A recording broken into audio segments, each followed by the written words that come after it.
Kaso parang ako lang ang may gusto. Pagod na rin siguro tayo kahit di natin aminin. Ilang beses ko bang pinilit na baka pwede pa, pero kung ako lang din, hindi na tama. Kaya lesson na to para sa atin. Hindi na kita habulin. Kung ayaw mo na, okay na rin. Kaya ko na kahit wala ka. Oh, masakit pero gising na ko. Hindi na ako yung dati mong tao. So lesson na to para sa atin. Ako naman muna.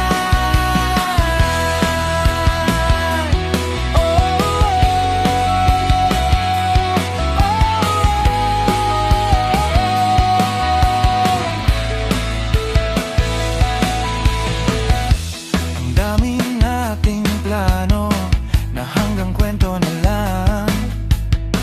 Akala ko solid tayo, temporary lang pala. Hindi kita sinisisi, siguro